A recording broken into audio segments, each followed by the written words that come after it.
Hey guys, I hope y'all are doing well.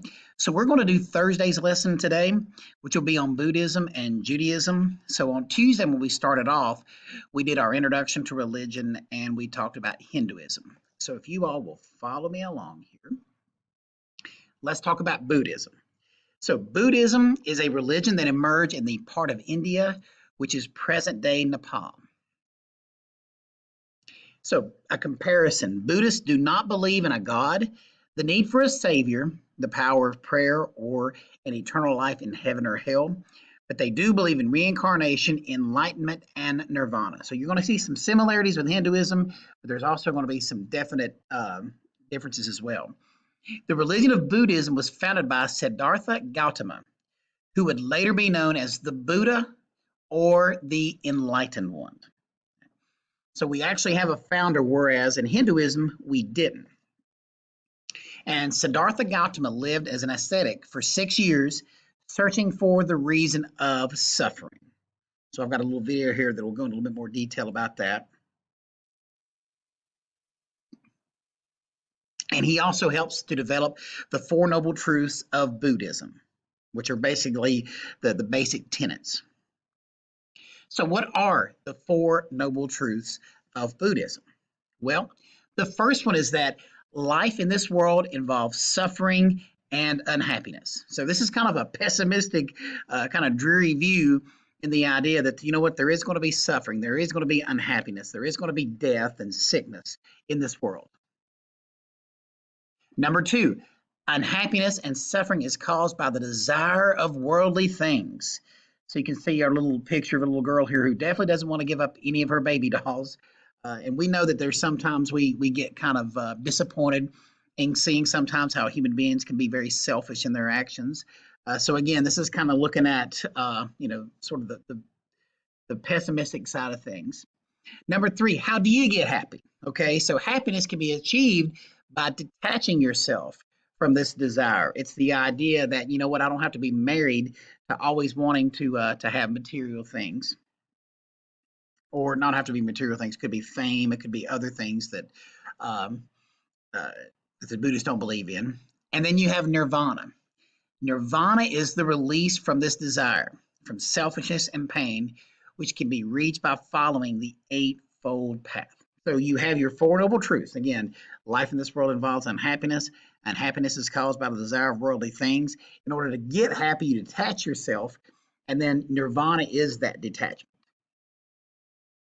And then there's also something called the Eightfold Path to enlightenment. So with this Eightfold Path, this is basically the basic rules and conduct for the Buddhists. So the number one is right views, meaning that you have to have your mind right.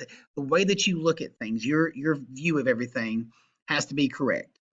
Number two, right intent. So when you do something, you do it for the right reasons. You don't do it because you may get fame out of it, or you may get a pat on the back of an attaboy. You do it because it's the right thing to do. Number three is right speech. You know, what comes out of your mouth. You're not saying vulgar things. You're not saying things to demean people or put them down. So what you speak, you need to have right speech. Number four, your right conduct. How do you live your life? So it's the idea that I'm going to conduct myself and I'm going to do things the right way. Number five, right work, meaning that I'm going to put all my effort into my work. I'm going to do, I'm not going to do any kind of shortcuts, or I'm not going to try to shave anything off. I'm going to do everything that's right. Number six, right effort, which kind of goes along with that right work. You know, it's the idea that no matter what I do, I'm going to put the best effort that I can into it. Number seven, right mindfulness. I am mindful. I'm conscious of everything that's around me and what I say and what I do. So you can see a lot of these Eightfold Paths are kind of intertwined almost. And then number eight is right concentration. So it's the idea that when I meditate, that I don't want to sit here. I've got to basically tune everything out and be completely focused on my meditation. The spread of Buddhism. King Asoka was the most powerful king of the Mauryan Empire in India, and he will help to spread Buddhism. He was converted to Buddhism after a terrible battle. So, today we think more about with Christianity and all of the missionaries that we have here, but Buddhism was spread by King Asoka. And he ruled his empire by the Buddhist teachings of peace to all beings. Buddhism became a major faith when Asoka sent missionaries throughout Asia. So again, you talk about the word of mouth, and I think about that a lot too.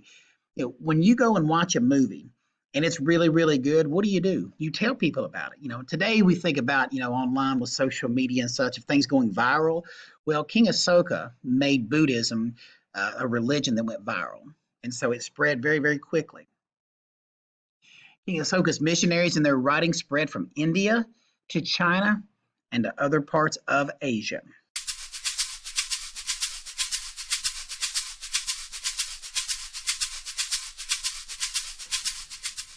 The story of the Buddha's life, like all of Buddhism, is a story about confronting suffering. He was born sometime between the 6th and 4th century BC, the son of a wealthy king in the Himalayan foothills of Nepal. It was prophesied that the young Buddha, then called Siddhartha Gautama, would either become the emperor of India or a very holy man. Since Siddhartha's father desperately wanted him to become the former, he kept the child isolated in a palace. Young Gautama had every imaginable luxury: jewels, servants, lotus ponds, even beautiful dancing women. For 29 years, Gautama lived in bliss, protected from the smallest misfortunes of the outside world. But then he left the palace for short excursions. What he saw amazed him. First he met a sick man, then an aging man, and then a dying man. He was astounded to discover that these unfortunate people represented normal, indeed inevitable parts of the human condition that would one day touch him too. Horrified and fascinated, Gautama made a 4th trip outside the palace walls and encountered a holy man who'd learned to seek spiritual life in the midst of the vastness of human suffering. Inspired by the holy man, Gautama left the palace for good. He tried to learn from other holy men. He almost starved himself to death by avoiding all physical comforts and pleasures, as they did. Perhaps unsurprisingly, it didn't bring him solace from suffering. Then he thought of a moment when he was a small boy. Sitting by the river, he'd noticed that when the grass was cut, the insects and their eggs were trampled and destroyed. As a child, he'd felt a deep compassion for the tiny insects. Reflecting on his childhood compassion, Gautama felt a profound sense of peace. He ate, meditated, and finally reached the highest state of enlightenment, nirvana. It refers to the blowing out of the flames of desire. With this, Gautama had become the Buddha, the awakened one. The Buddha awoke by recognizing that all of creation, from distraught ants to dying human beings, is unified by suffering. Recognizing this, the Buddha discovered how to best approach suffering. First, one shouldn't bathe in luxury, nor abstain from food and comforts altogether. Instead, one ought to live in moderation. The Buddha called this the middle way. This allows for maximal concentration on cultivating compassion for others and seeking enlightenment. Next, the Buddha described a path to transcending suffering called the 4 Noble Truths. The first noble truth is the realization that first prompted the Buddha's journey, that there is suffering and constant dissatisfaction in the world. The second is that this suffering is caused by our desires. As the Buddha said, attachment is the root of all suffering. The third truth is that we can transcend suffering by removing or managing these desires. The Buddha thus made the remarkable claim that we must change our outlook, not our circumstances. We are unhappy not because we don't have enough money, love, or status, but because we're greedy, vain, and insecure. By reorienting our minds, we can grow to be content. With the correct behavior and what we now term a mindful attitude, we can also become better people. We can invert negative emotions and states of mind, turning ignorance into wisdom, anger into compassion, and greed into generosity. The fourth and final noble truth the Buddha uncovered is that we can learn to move beyond suffering through what he termed the Noble Eightfold Path. The Eightfold Path involves a series of aspects of behaving right and wisely: right view, right intention, right speech, right action, right livelihood, right effort, right mindfulness, and right concentration. What strikes the Western observer is the notion that wisdom is a habit, not merely an intellectual realization. One must exercise one's nobler impulses on a regular basis, as one would train a limb. The moment of understanding is only one part of becoming a better person. After his death, the Buddha's followers collected his sutras, sermons or sayings, into scripture, and developed texts to guide followers in meditation, ethics, and mindful living. The monasteries that had developed during the Buddha's lifetime grew and multiplied throughout China and East Asia. For a time, Buddhism was particularly uncommon in India itself, and only a few quiet groups of yellow-clad monks and nuns roamed the countryside, meditating quietly in nature. But then, in the 3rd century BC, an Indian king named Ashoka grew troubled by the wars he had fought and converted to Buddhism. He sent monks and nuns far and wide to spread the practice. Buddhist spiritual traditions spread across Asia and eventually throughout the world. Buddha's followers divided into two main schools, Theravada Buddhism, which colonized Southeast Asia, and Mahayana Buddhism, which took hold in China and Northeast Asia. Today, there are between 0.5 and 1.5 billion Buddhists in both East and West, following the Buddha's teachings and seeking a more enlightened and compassionate state of mind. Intriguingly, the Buddha's teachings are important regardless of our spiritual identification. Like the Buddha, we're all born into the world not realizing how much suffering it contains, and unable to fully comprehend that misfortune, sickness and death will come to us too. As we grow older, this reality often feels overwhelming, and we may seek to avoid it altogether.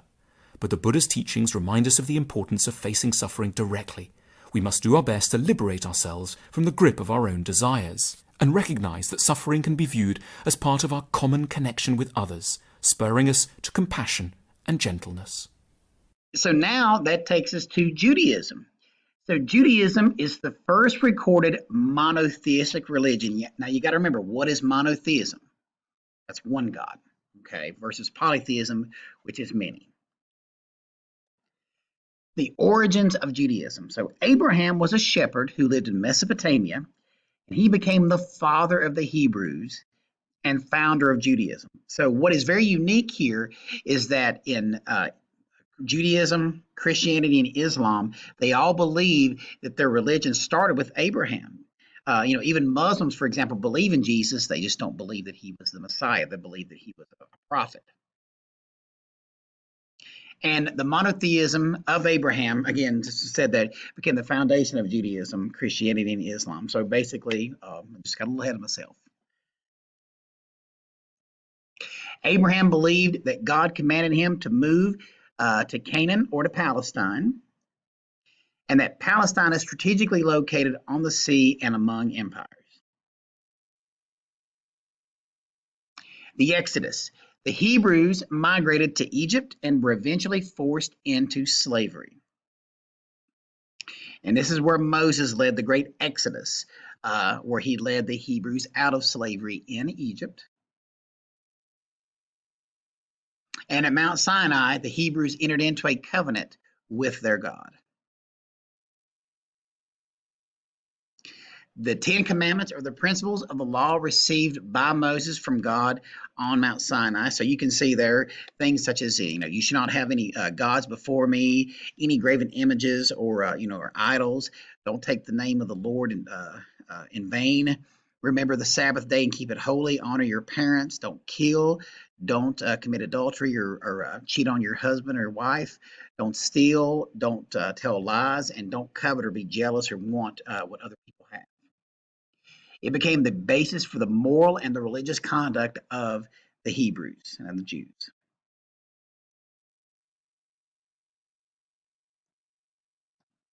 The Torah is the holy text of Judaism. It's the first 5 books of the Old Testament of the Bible, which contains the written records and beliefs of the Hebrews. Also, Jews worship in synagogues, which are houses of worship. So you think about us, with Christianity, we think about churches. Well, Jews worship in synagogues. Muslims are in mosques. In Israel, the Hebrew people conquered Palestine and eventually set up a kingdom. David established Jerusalem as the capital, and Solomon built a temple there. And with the exile, according to the Hebrew scriptures, the Hebrews disobeyed their God's law and were defeated by the Assyrians and the Neo-Babylonians. And of course, exile means where the Jews were taken from their homeland in Palestine to Babylon. While the Jews were in exile, the teachings of Judaism spread. Later, the Persian king Cyrus the Great allowed the Jews to return to Palestine and rebuild Jerusalem. The diaspora. The Jews were later dominated by the Greeks and Romans. As a result of constant rebellions, the Jews were scattered from their homeland again.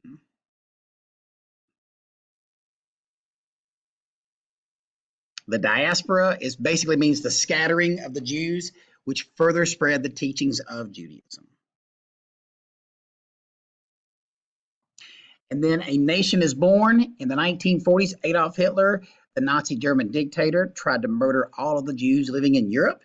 After the truth of the Holocaust came out during World War II, the United States decided to create the Jewish state called Israel. So in 1948, Israel became an independent country. And of course, you got to remember that in 1948, this is after World War II, and a lot of these European Jews did not want to go back home because they had such bad memories, because it's the idea that when they left, they were forcibly removed from their homes.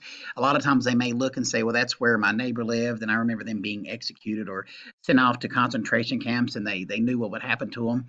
Also, this has been with all this stuff with the coronavirus and everything going on, that people who even believe in Bible prophecy have talked about what a significant event that Israel becoming an independent country became in 1948. You got to realize that Jerusalem is the capital, but it's where all three of your major monotheistic religions of Islam, Christianity, and Judaism, they all believe that they started there. And so even Donald Trump in 2017 moved the United States Embassy and recognized Jerusalem as the capital, and they moved it there from Tel Aviv. So there's a lot of things going on right now that's happening as the news goes along with Israel, and Israel always seems to be in the news because of all the enemies they've made, because there's such a high Jewish population versus the Muslims that live around them. So I want to finish up here with a video on Judaism.